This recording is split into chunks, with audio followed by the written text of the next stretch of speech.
ఈ నెల రోజుల పాటు నువ్వు మీ ఇద్దరు సఖ్యతగా ఉన్నట్టు నాకు నువ్వు మీ ఆయన సఖ్యతగా ఉన్నట్టు నాకు అనిపిస్తే ఆస్తి మొత్తం మీ పేరుతో రిజిస్టర్ చేసేది. ఆస్తి మొత్తం గోవిందా అంటే గోవిందాశ్రమాన్ని రిజిస్టర్ చేసి అంతకని చేయకండి. వాళ్ళిద్దరు ఒకరికొకరు చాలా సఖ్యతగా ఉన్నారండి. మీరు ఒక నెల కాకపోతే ఓ 4 నెలలు ఇక్కడ ఉండండి, మీరే చూస్తారు. ఈ మాట అన్నా బాగుంది. ఇంతకీ మస్తు ఇప్పుడే బయటికి వెళ్ళారండి. నేను ఆయన మీద నడుతుంది మీరు చెప్తారేమో. అంటే సడన్ గా వాళ్ళ తాతగారు చనిపోయారని పైగా 2 కోట్లు ఆస్తి చెప్పారు కదండి. ఆ షాట్ లో ఉన్నట్టుంది ఈ కథ కదా. అయ్యో మాటలు పడి మర్చిపోయాను.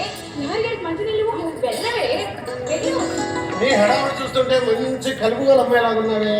రాగా నేను ప్రాణ సేవితం అండి. చిన్నప్పుడు కలిసి చదువుకున్నాను.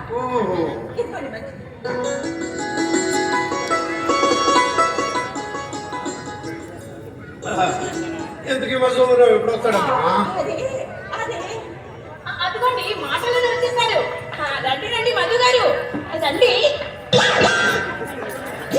అది ఇక సీతాపతి గారని మన రాధవాళ్ళ బాబాయ్ నాయనండి. నమస్కారం అండి. నమస్కారం గారు బాగున్నారా? నేను మీకు తెలుసా?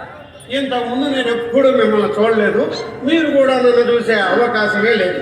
కాకపోతే విషయాలన్నీ మా నాన్నగారు చెప్పారు. ఇప్పుడు మీ తాతగారు మీ ఆయన్ని లోపల తీసుకెళ్ళవే.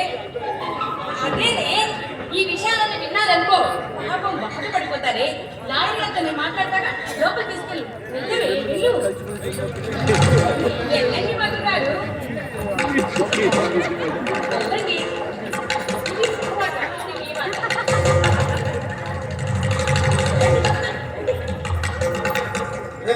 నువ్వు చేసే పని నాకేమో నచ్చలా. నన్ను చెప్పలేకుండా ఏం చెప్తానండి. ఇప్పుడే అన్ని మర్చిపోయి సత్తంగా సంసారం తీసుకున్నా చేశామా. ఇప్పుడు మళ్ళీ మీరు ఆ 2 కోట్ల గురించి చెప్పారు. పాత అలవాట్లన్నీ నేర్చుకుంటారు. అప్పుడు తాతగారు వీళ్ళమ్మకు పంగనామాలు పెట్టినట్టే అవుతుంది. అందుకని నేను చెప్పినట్టు చేయండి. మీరు రాధా వాళ్ళ బాబాయ్ అని ఏదో కోర్టు పని మీద వచ్చానని 4 రోజులు పదని చెప్పండి చాలు. అబ్బాబ్బాబ్బా మీరేం లాయరండి. ఇప్పుడు కోర్టు కేసులు నెలలు వాయిదాలు పట్టున్నాయి కదా. అలాగే మీ కేసు కూడా 4 నెలలు వాయిదా పడిందని చెప్పండి. అప్పుడు మధు గారి గురించి మీరే తెలుసుకుంటారు. అప్పుడు తాతగారి మాటలు వారి ఆత్మకు శాంతి కలుగుతుంది. ఏమంటారు? నిజమే, నువ్వు బాగా తెలివైన ఉన్నావు. ఏదో ఎంఏ చేశారండి రాధా. రాధా చెప్పేసావా? ఏం చేస్తున్నారు? ఏం చేస్తారు? పాపం బాధపడుతూ ఉంటారు బావగారు. మీ ఫ్రెండ్ మనం ఏం చెయ్యాలో ఎలా చెయ్యాలో అన్ని విషయాలు చెప్పింది. చాలా తెలివైన అమ్మాయి. ఇప్పుడు వీళ్ళ మగలు అప్పుడే మీ ఆయన చెప్పవాలి. ఎందుకంటే 2 కోట్ల ఆస్తి వచ్చి పడుతుంది తెలిస్తే మళ్ళీ పాతలు వాటి మొదలు పెట్టచ్చు.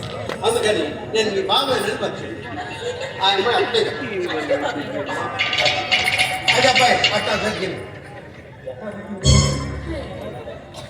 నేను రాధవాళ్ళ బాబాయ్ కోర్టు పని మీద వచ్చా. 4 రోజులు ఇక్కడే ఉండి పని చూసుకొని వెళ్తానయ్యా. 4 రోజులు అంటే 40 రోజులు. 4 రోజులు అది మా తాతగారు బాధలో ఉన్నారండి. ఏం మాట్లాడుతున్నారు ఆయనకే అర్థం కావడం లేదు.